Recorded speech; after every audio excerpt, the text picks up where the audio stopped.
Hello everyone, my name is Namandeep Kaur and today I am back again with another live session. As you know, we have been trying to put number of live sessions to provide various information to our international students which can help them to study in Australia. So during this live session, I would be covering different courses available in Curtin and the different intakes and the entry requirements and many other valuable information. So today I have my other team members, Canon and Wendy, with me, and they would be also be part of this live interactive session. So also I have a beautiful guest from Curtin, and we are really fortunate enough to have Lynn with us. So a very warm welcome to Lynn. And so Lynn, just start this session with your introduction, please. Sure. Thanks, Naman, for that, and thank you for all to all at Aussizz Group for arranging this session. We're really happy to be able to join you today. Like Naman said, my name is Lynn. I've been here at Curtin for about 13 years now. So I'm the regional recruitment manager here at Curtin International, looking after recruitment of international students onshore, so students who are here in Australia as well as Europe as well. But previously, I've worked with students and agents over in Vietnam, in China, and in Hong Kong and Thailand as well. So I'm quite well versed throughout the entire in terms of qualifications and things. So I'm really happy to be able to be here today to share with you a little bit about who we are and and hopefully provide you with more information about Curtin University.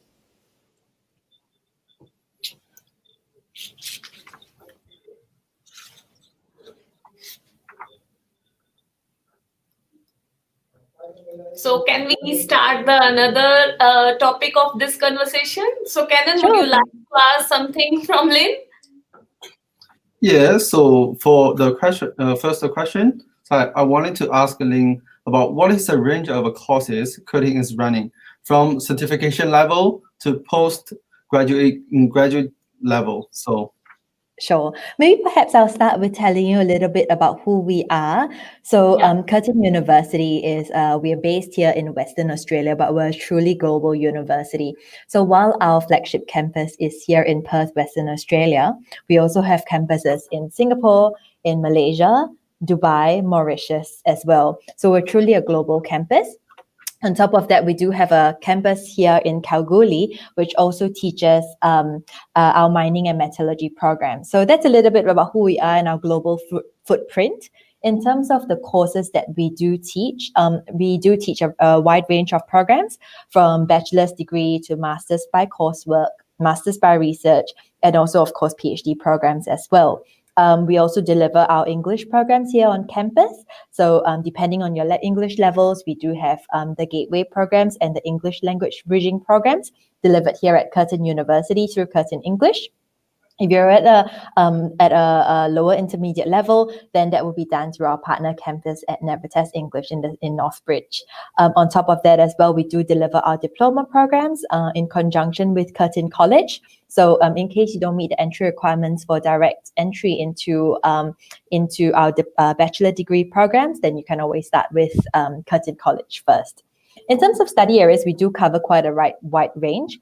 We have four different faculties here at Curtin. So the Faculty of Business and Law, Science and Engineering, Health Sciences, and Humanities. And in terms of the study areas that are popular, we've got architecture and construction, which we're really happy to be ranked second in the world. Second in Australia for architecture and construction. We've got arts and creative industry, so that covers things like design and graphic design, things like that. Business and management and law is definitely our largest faculty. Culture, society, and indigenous studies, education, engineering, mining, and related technologies as well. So this is where our School of Mines sits in, and we are ranked second in the world for mineral and mining engineering. Health, where we do a wide range of allied health programs. So Curtin Faculty of Health actually trains the largest number of allied health professionals here in Western Australia. So in that faculty, we teach things like physiotherapy, dietetics, speech pathology, occupational therapy, and nursing. We also have information technology as well, delivered through our Faculty of Science and Engineering. And last but not least, physical sciences and mathematics, where we're ranked first in Australia. So that's another thing that we're really happy about. So those are the different courses that we teach here, and also the different study levels as well. Thanks. It's really very valuable information, because I can see the Curtin is providing a range of courses, I guess, in all fields. So international students, if you are looking to study further in Australia, we would love to assist you with your course options and what would be the best option for you.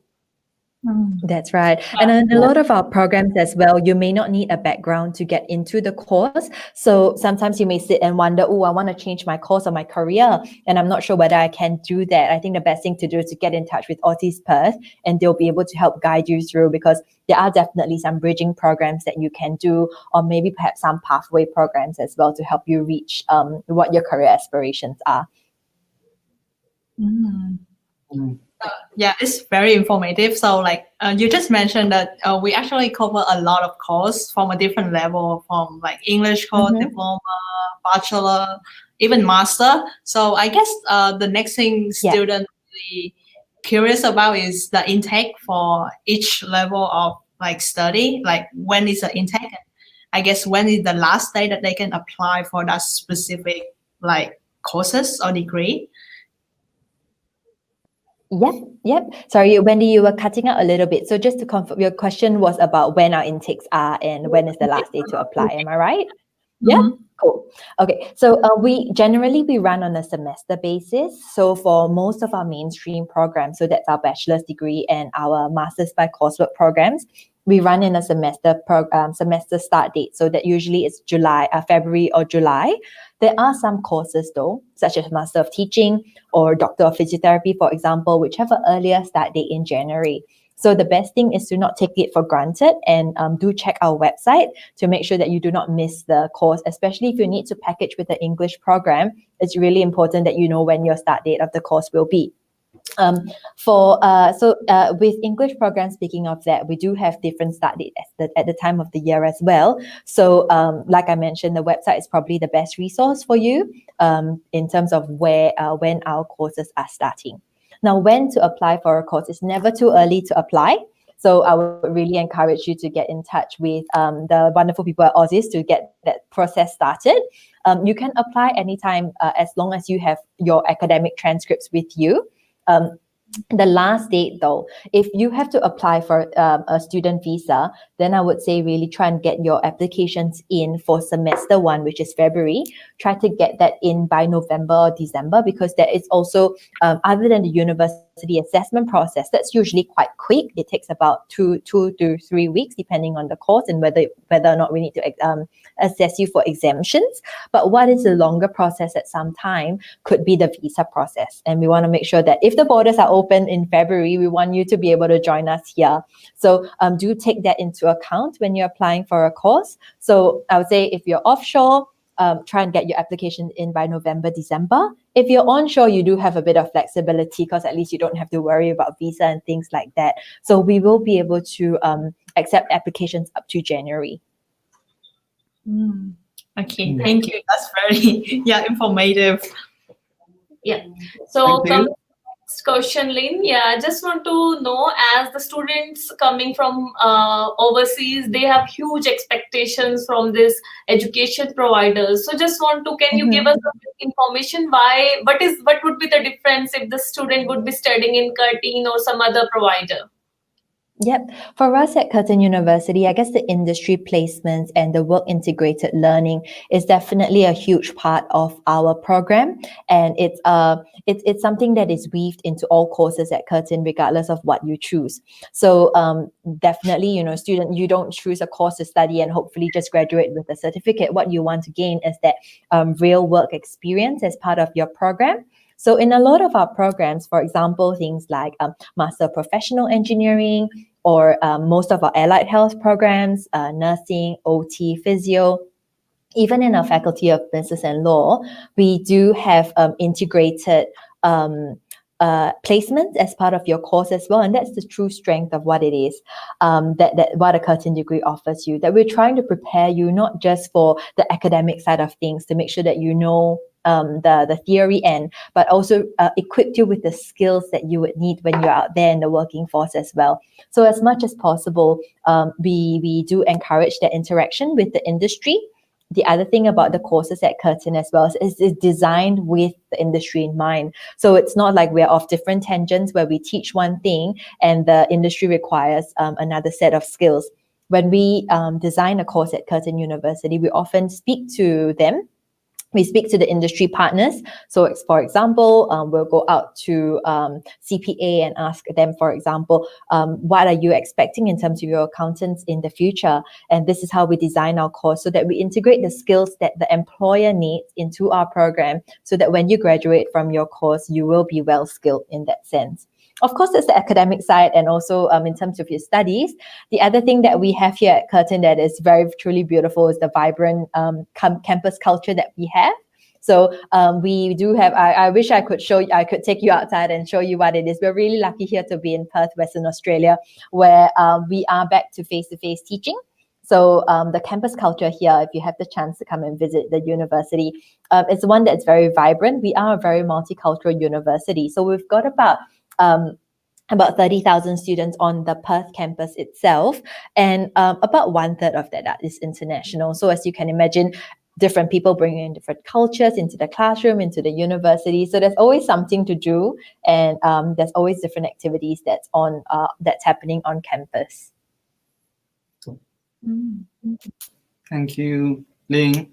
So I have a question I wanted to ask for the entry requirement. So what is the entry requirement for undergraduate study and the postgraduate study respectively? And for offshore students, like what documents they need to prepare to apply the Curtin University? So. Yep, that's a really good question. Entry requirements are different depending on the courses. I'll speak first about students who are here going into bachelor's degree and have finished their year 12. Of course, the ATAR score is what we're looking at for entry into our undergraduate programs, or the equivalent high school leaving examinations that you may have in your home country. So for example, if you're from China, then we'll look at your Gaokao scores. If you are from Singapore or Malaysia, if you maybe perhaps an international school in Vietnam, and you've set for your IB or your A levels, we would then look at those scores for entry requirements as well.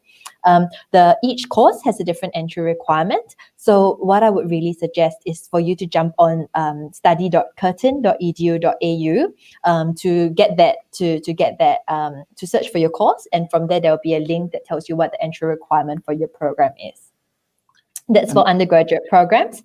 For postgraduate programs, of course, you do need a bachelor's degree for in your home country or here in Australia for entry into the programs. But as I mentioned earlier, some courses require you to have a background, some courses don't. But for majority of our programs, we do offer you a pathway. So the best thing to do is to come and speak to us. You can contact the university directly or speak to somebody at Aussizz Group, and they'll be able to help to give you a pre-assessment to see if what you have done is required, does meet our entry requirements. Of course, other than the academic side of things as well, English is another thing that's really important too. So for most of our programs, you do need IELTS 6.5, no band less than 6 for entry. But there are some programs, for example, our Bachelor of Commerce and also engineering as well, need IELTS 6.0. On the other hand, courses like nursing or the Master of Teaching have a higher English requirement. So nursing, for example, requires to have IELTS 7 with 7 in each band, whereas for teaching, you do need 7 and 8 in some bands. So the best, because we cover so many courses, the best place to look at it is probably the website, which lists that out quite clearly. In terms of the documents that you need, Kenan, I think that was part of your second part of your question. For the documents that we will require, definitely your academic transcripts and also your award certificate as well. If you have set for an English test, do send it across to us as well. If not, that's fine. We can always issue a conditional offer, and you can supplement your English test a little bit later. Just a little bit about onshore students who are sitting for your year 12 exams this year. I know you're probably the cohort that have the biggest disruption into your year 12 year in probably in the whole line of history. But for year 12 students, if you are sitting for example, for your VCE or your WACE exams, you apply directly through the university. Unlike your friends who are domestic students, you apply directly through the university, but TIS could send us your results. So not to worry about sending us your results. We will issue you conditional offers, and when your results are released at the end of the year, then we will be able to lift that condition off. Thank you. The answer is very clear. So thank you for answering. No worries. No worries. Yeah, and I think to follow up with Canon as well, because he's asking about the document and all of that stuff to apply for our courses. I guess you introduced earlier about some of we offer a very wide range of courses, and I know that there's some courses that are really popular in Curtin, and they have been accredited or recognized by big association and all. So can you introduce a little bit more about these really popular courses? And do we have any new extra course or major that we're planning to put out for this year? It's hard to answer your question on popular courses, Wendy, because depending on the background of each student, there may be different courses that are popular. Of course, if you're looking at it from which school is the largest, the Faculty of Business and Law is definitely the largest, and in that sense, it is the most popular. We have of course the Bachelor of Commerce, which is the flagship program within that course. But within the master program as well, we do have the Master of Commerce Accounting, and the reason why we are so popular for accounting here in Western Australia is because we do have the CPA extension stream. So regardless of whether you did accounting in your undergraduate degree or if you want to go into accounting, the CPA extension stream is embedded as part of our Master of Commerce program. So what this means is that instead of waiting for you to finish your bachelor's for your master's degree before sitting for your CPA accreditation exams, you can actually do both concurrently. For those of you who are familiar with CPA exams, usually CPA exams are done by self-study. So CPA will send you a stack of books. There'll be online resources. You can go on and study, and in the end, you sit for the test yourself. What we do here at Curtin University is to provide that tuition support. So we teach you the material that CPA is going to cover. So that really increases your chances of passing the CPA exams. You still need to sit for your CPA exams. You're not exempt from it. But what we do here is to incorporate that as part of our teaching. So it helps you improve your chances of passing the exam. So that's a little bit about our Faculty of Business and Law. If you move towards the Faculty of Health, the popular programs will always be things like the Master of Nursing. The other nursing program that we have is also the RN conversion program. So if you are a nurse in your home country and you would like to work here in Australia as a registered nurse, we do have a 1-year Bachelor of Science registered nurses conversion program, which will enable you to get your license to work as an RN here in Australia within 1 year.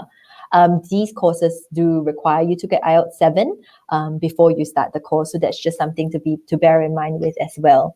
Other programs within the Faculty of Health that are popular are also the Allied Health, what we call graduate entry master's programs, whereas for students who would like to change their field of Allied Health. So for example, if you did maybe human bio in your first degree and you would like to move into something different, we do offer things like pharmacy, occupational therapy, physiotherapy as well.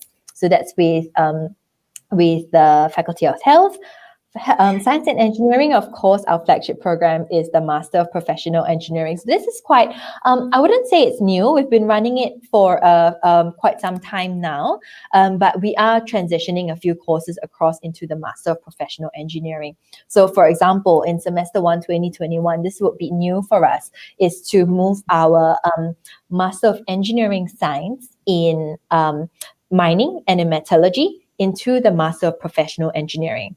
So what this means is that you'll be taught at a higher level. And of course, when you graduate from the program as well, it is Engineers Australia accredited. So you will graduate with the accreditation. Other programs within that's a little bit special would be subsea engineering, where you learn about oil and gas under the sea.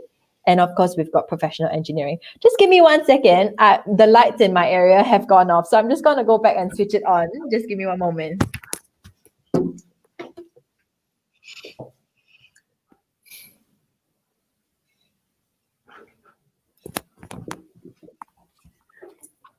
Okay, I'm back with you guys.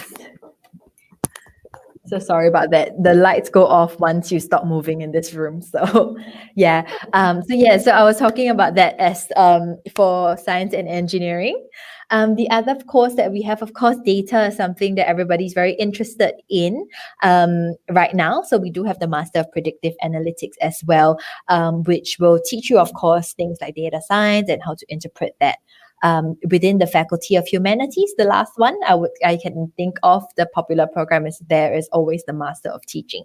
So within teaching for us, we do have 3 different streams: early childhood, primary, and secondary education. So we do offer that for undergraduate and a postgrad as well. So if your background is not in the area of a teaching, it's not in a teaching area, then you will only be able to get into the Master of Teaching Early Childhood. But if you, say, for example, did a degree in physics, and obviously that's a high school subject, you can do the Master of Teaching in secondary education. Yep. So in a nutshell, I've spoken a lot about the courses, but I think it's only scratching the surface as to what the popular programs at Curtin are. So yeah, feel free to jump on the chat and ask if you've got any questions about that. Yes. Yeah. Thank you, Lynn. Yeah, I just want to check with you. Is Doctor of Physiotherapy? I guess it has been changed. Previously, it was by the name of Master of Physiotherapy. Master. That's correct. So, what changes have been done? Yep. So it's an extended master's now. So obviously, firstly, you graduate with a different title. It's now a Doctor of Physiotherapy program. And one of the reasons why we've changed it from a 2-year to a 3-year course is so that students have more time to incorporate the clinical placements into their program as well. Previously, for physio, it's a very intensive course. Pretty much, we had to squeeze a 4-year undergraduate program and down to a 2-year masters, which was really quite tight for the students. They didn't have too much. They didn't have too many holidays. They also couldn't partake in a lot of different placements and international experiences that the other students could do. So that's one of the reasons why we've extended it to 3 years. One of the really cool initiatives that we have within the Faculty of Health Sciences is something called Go Global. So what it takes is we bring a group of students from the health professions, and we bring them out to a different area to have the international experience. So, for example, there was 1 year where they went to Shanghai to help students who are to help children that are disabled. And from there, you would see how a physio and how an OT would come together to help the children build up their abilities. So little things like that are the projects that our Masters of Physiotherapy students in the past couldn't join in because it was just so intense. So that's the reason why we've extended it out into a Doctor of Physiotherapy. Okay, thank you. And we have a number of inquiries regarding the course Master of Social Work. So do the applicants need the experience related to that field, or they have some other entry requirements? No, they don't need to have any social work experience, but they do have. You need to have a course that is in a related field. So, for example, psychology students would be a really good fit for the program. Something to note about the Master of Social Work, though, it's only available in the middle of the year. So we don't have a February intake for this course. It's only available in the middle of the year in June. And also places are really, there's a quota for the course. So do make sure that you get your applications early if you're interested in the program. And in terms of English, and Curtin would be accepting PT or IELTS? No, we do accept PTE as well. So other than PTE, you can also take your OET scores. OET. Okay, thank you so much. Yeah. If you don't meet, sorry, just one more thing on the English. If you don't meet the entry requirements, other than nursing and teaching, you can package with the English course. So that would really help you out there as well if you haven't met the English requirements yet. We do, at the moment, Curtin English is offering an English subsidy for students who don't meet the English requirements. So that is it's about $6,000 fee subsidy. So that covers about 10 weeks of the English language bridging program. So that would really help students who are just about one band short in their IELTS. Actually, I have a client who just complete the Bachelor of Economy in Australia, but now she wants to study Master of Social Work in Curtin. Do they need to have the bridging course? No, unfortunately, if they're from an economics background or something in commerce, we probably won't be able to get them into the Master of Social Work. So in terms of the course prerequisites, they won't be able to meet that. Okay, thank you. Yeah. Okay, and one more thing, if the applicants, they have done their bachelor's in Australia only for 3 to 4 years, still they need the English test for their Master of Nursing or Master of Social Work. For Master of Nursing, yes, but not for the Master of Social Work. So for nursing, regardless of where you completed your degree, unless you have studied an extensive period of time in Australia, you do need to show your IELTS results. However, Master of Social Work, if your bachelor's degree was done here in Australia, we can use that to meet the English language requirements. Yeah, that's really good. Yeah. Yeah, no, especially for all the onshore students, they would be curious as to what they can use to meet that. Yeah. Yeah, so coming back to next question, just want to know, as we know, we all have been going this unfamiliar time of COVID-19. So I want to know any significant changes made in the admission procedure or study mode. And you can cover for both onshore and offshore applicants. Sure. In terms of the application procedure, it's the same thing for us as well. No change has been in that area. We're also continuing to issue our offers, so you shouldn't have to expect that there's a longer waiting time for applications. You should get your assessment done, like I mentioned, within 2 to 3 weeks for most cases. The only thing that has changed in that space is perhaps the if you're offshore and your test has been, so for example, I know some A-level cohorts, some IB cohorts in some countries have been affected because they didn't have to sit for the test. We are accepting predicted grades. So best to check in with us to see whether we'll be able to accept your predicted grades or not. Also, if you're having trouble finding an IELTS test or a PTE test or TOEFL test, we can also do lingual skills as well. So lingual skills is a similar language testing program. You can do it online in the comforts of your own home. And Curtin will reimburse you the cost of the lingual skills test, which is about $100 over. We will reimburse you that amount once you start your mainstream course with us. So in terms of admissions requirement, or I guess the admissions procedure, those are the few big changes. We do understand that it's not always easy to book a test, and it's also, with all the social distancing measures in place as well, maybe tests will be changed, or there may not be any available slots. So as much as possible, we'll be accommodating to that. Thank you. Yeah. In terms of, did you had the second part of your question? I forgot, Naman. You mentioned something else about COVID-19. Oh, but online delivery, was it? Yeah, I have a question about the online course, due to travel restriction right now. So all the offshore, the international students cannot come back to Australia, right? Yeah. How can we deal with this situation? So. Yeah. Firstly, I just want to say we miss our students very much, especially those who had gone back for Lunar New Year in the beginning of the year, and they couldn't make it back in time to continue their semester. The campus is definitely less vibrant without our international students all with us. So we really look forward to the time where we can have everybody back on campus again. We have made a lot of changes in terms of the way we teach here at Curtin. So of course, in semester 1 2020, we had to move all our programs online, all our teaching online. So our academics had to make changes, especially in the areas where, for example, in science and engineering, where there's a lot of lab work, a lot of hands-on experiments, laboratory work, and things like that. So we had to move those units onto to this semester, semester 2, so that students do not miss out on it.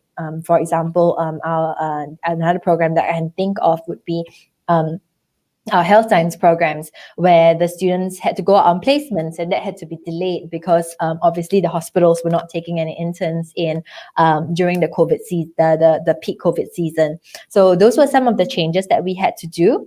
Moving on to semester 2, we are in a blended mode now, which kind of is good, but also has a different set of challenges for our academic staff.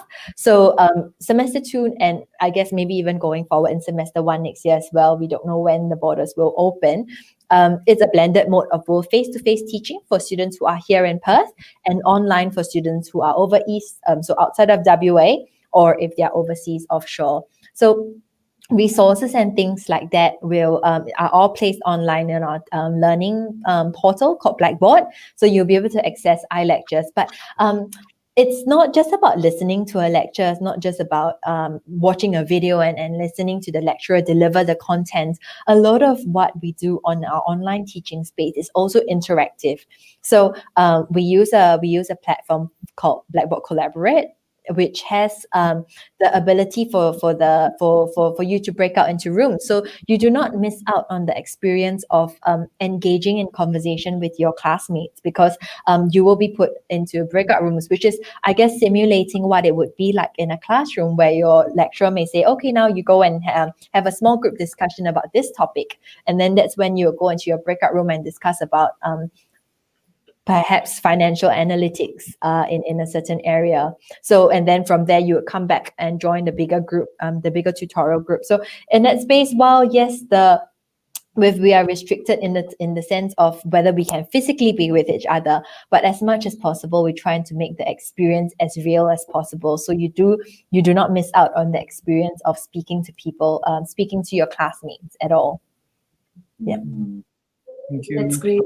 That's interesting.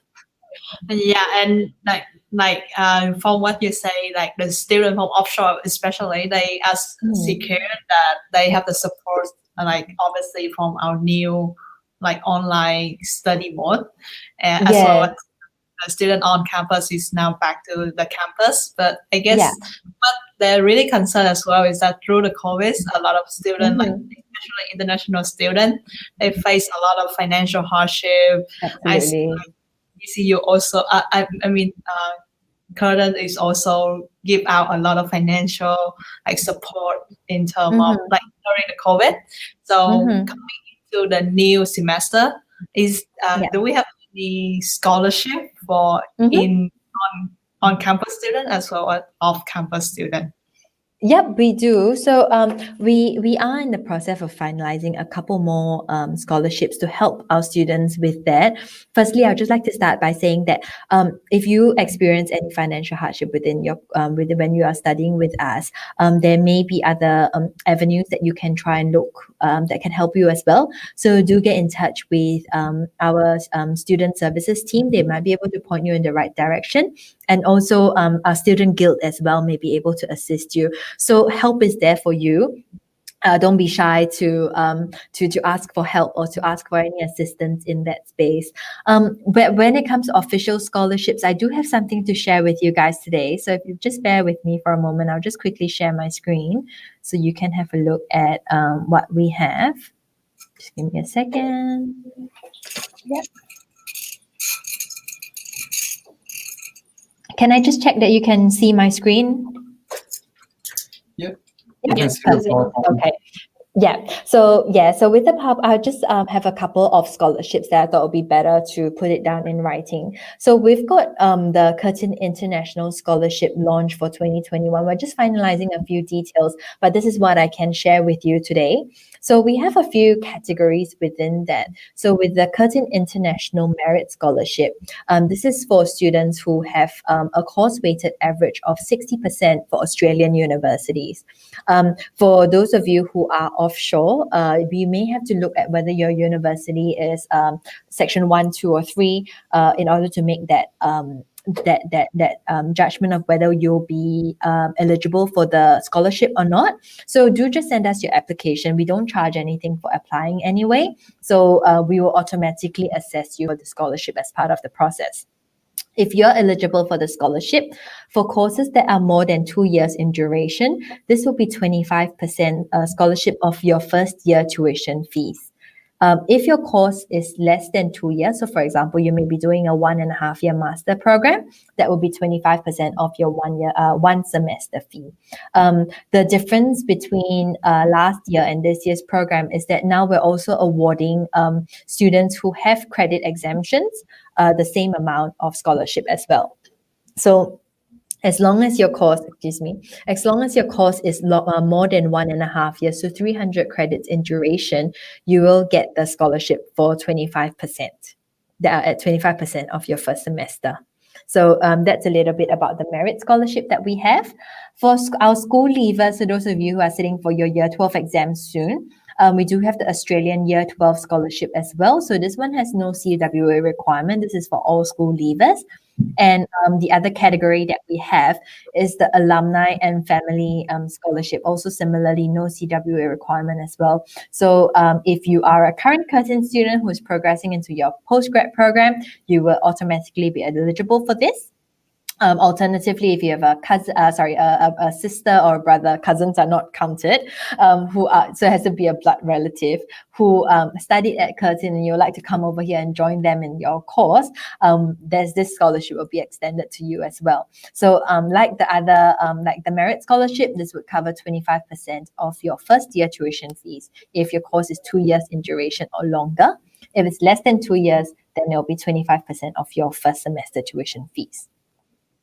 In addition, we do have the Meng Fei Innovation Future Scholarship as well. So this is only for Chinese students. In addition to the usual merit scholarship, you will also need to submit a one-page scholarship personal statement to say why you should be selected for the scholarship. And the most outstanding applicant over here would get a full scholarship for their program, limited to 3 study areas. So besides the engineering, business and law of humanities. So the most outstanding student within each category of that will be able to get a full scholarship.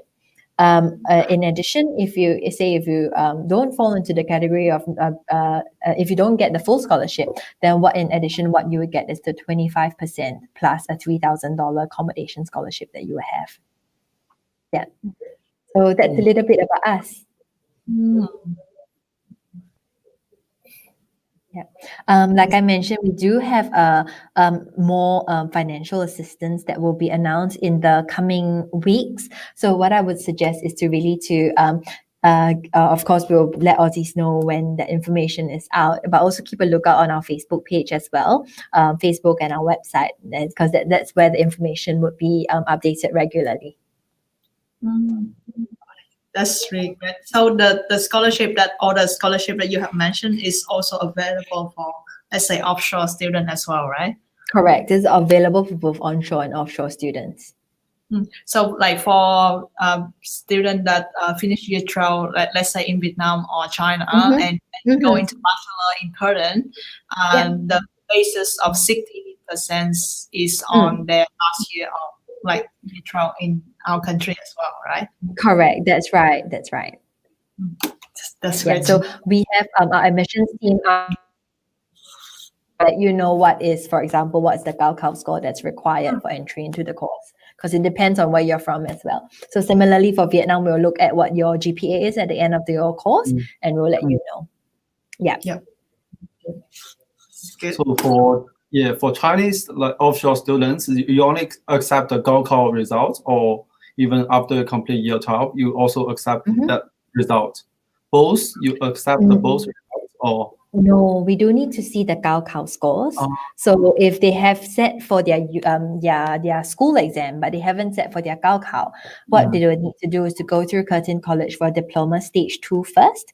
So Yep. the beauty of the diploma is that you would not graduate any later than your friends. So they'll still be able to go in once they finish the diploma stage 2, they will be able to progress into second year of their course.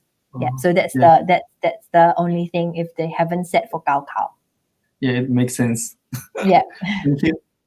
No problem. Okay, so coming back to next question, Jaslyn, I want to check when students coming again from the overseas, they are studying here, but still they are not sure about their career outcomes. They are quite confused about their career that once they have been graduation or post-graduation, what would be the benefit for them of studying this course, or what would be their career outcome? So is there any special career counseling or any learning advice program? Yeah, I'm so glad you asked this question because very often we hear from students about not being able to find a job when they graduate. And when you ask them about, have you spoken to Career Center? Have you spoken to this or that person? Very often they have not. So what I want to say is that the resources are here. We've got so many resources here to help you out with that. But you do need to ask and you do need to get in touch with the right people.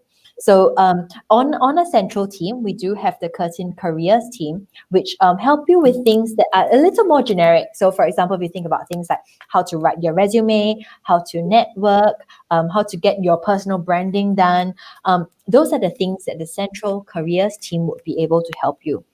They also run different workshops where they will often deliver these information out as well. So that's and of course they run the annual careers fair each semester as well. So that's done by the Curtin Careers team.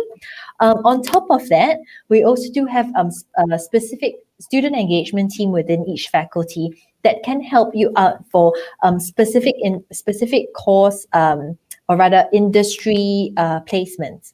So, for example, Wendy, we had a student last week who was struggling with finding some internships, and the student engagement team was there to be able to help him find something. So, like I said, there are a lot of resources and a lot of colleagues of mine here at the university who will be able to help you out with that. But most important thing is that you do need to ask and ask early as well. Don't wait till the final semester of your course to come and ask for help with these. As much as possible, seek help and ask the questions. Once you start your program, it's never too early to work on your future career. So that's what I would really want to encourage students to do. That's great. Yeah. Yeah, actually, Lynn bring up a very interesting story about that student. It actually showed that Curtin do have staff and team that go out of their way to help the student if the student actually come for help and ask from us. So I think one more little questions on that thing as well. Like you say that we have like work placement for some of the courses, and I guess do we have any support or assistance in terms of finding the place to do work placement? Or you mentioned earlier that we have a new professional engineering course, right? Yes. So do we have anything new or special to support this? Yeah. Before I answer your question, let me go and turn on my lights again. Just give me a second.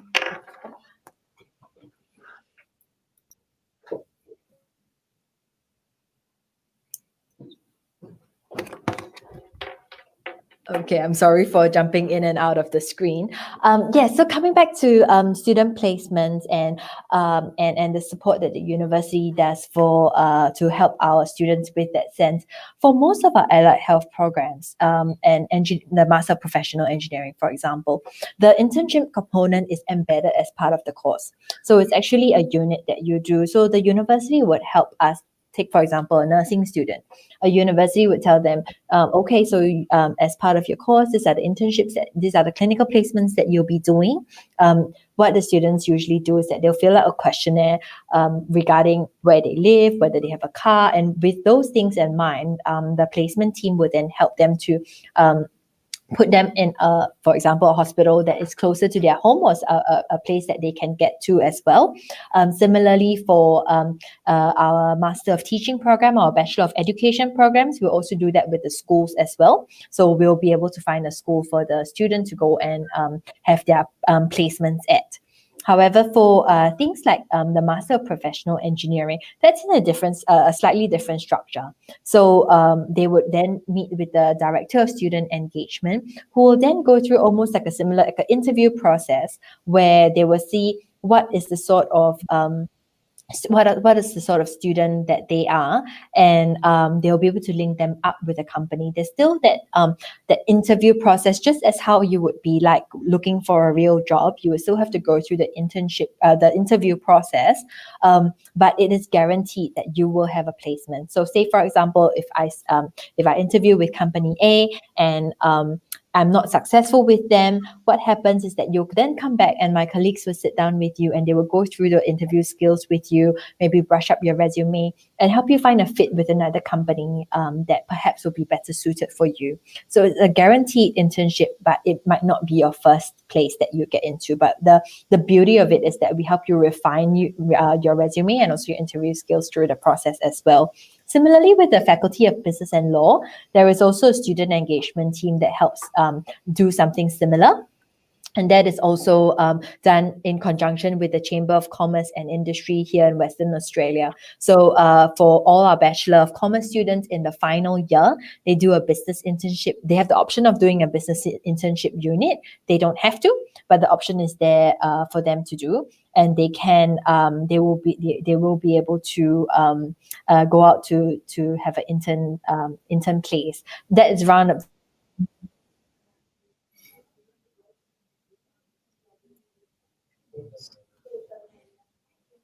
Is it working? Yeah, I guess it lagged.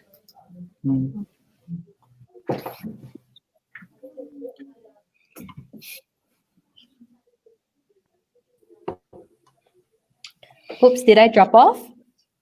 Yeah. Oh, no, it's Oh, all good. sorry. It's all good now? Okay. Yeah. Did you want, I wasn't sure where I dropped off. I was talking about the Bachelor of Commerce. Was that, did you guys hear that? Yeah, perfect. So yeah, so those are the different areas, I guess the different placements that we do have within the university as part of your course. That's good. So we have covered number of things in this live session. We have covered about the range of courses, about the intakes, about the entry requirements, about the scholarship, and whatever the changes has been done due to this COVID-19. So Lynn, whether you want to add something from your side, you want to give some other information, if you think. Just one last thing before I go, we do have our virtual open day that's coming up on the 13th of September. So usually we would have this and students will be able to come through and interact with the academics and find out more about the course and the career that they're going into. Of course, with the changes this year, we're not able to stage such a big event. But the beauty of it, the good thing about it is that now our offshore students can come and join us with that as well. So that's on the 13th of September from 10 o'clock to 3 o'clock Perth time. So if you have the opportunity to join us, do jump on to openday.curtin.edu.au and register, and you'll be able to engage with one of my colleagues on that day. Yep, I'll be there as well at the international booth. So I hope to see the students there. Yeah. So all good, Canon, Wendy, Avi? Thank Do you want you. to add something or you want to ask Lynn something? I guess we have covered all the important things required from the admission to the career counseling. Yeah. If you guys think of any questions maybe later, or even if the students who are listening to this, if you have any questions that pop up, you know where to look for Aussizz. You've obviously landed on this live video through their Facebook link, so you do know where to look for them. We're always here to help you as well, and we've been partnering with Aussizz for some time now, so they're really familiar with the courses at Curtin University and what the outcomes are. So yeah, definitely I would say speak to Aussizz about it. They'll be able to guide you through. And if you have any questions at all, I'm here to assist you as well. So just jump on the Curtin page, and you'll be able to find my details there. Thank you, Lynn. Thank you so much for being a part of this valuable session. And thanks to Canon and Wendy. So to all the students who are looking further to study in Curtin University, you can just approach Aussizz Group, and we would love to help and assist you with all admission process and letting you know what course would be better for you and your future. Thank you, everyone. Thank you. Thank you. Bye-bye. Bye.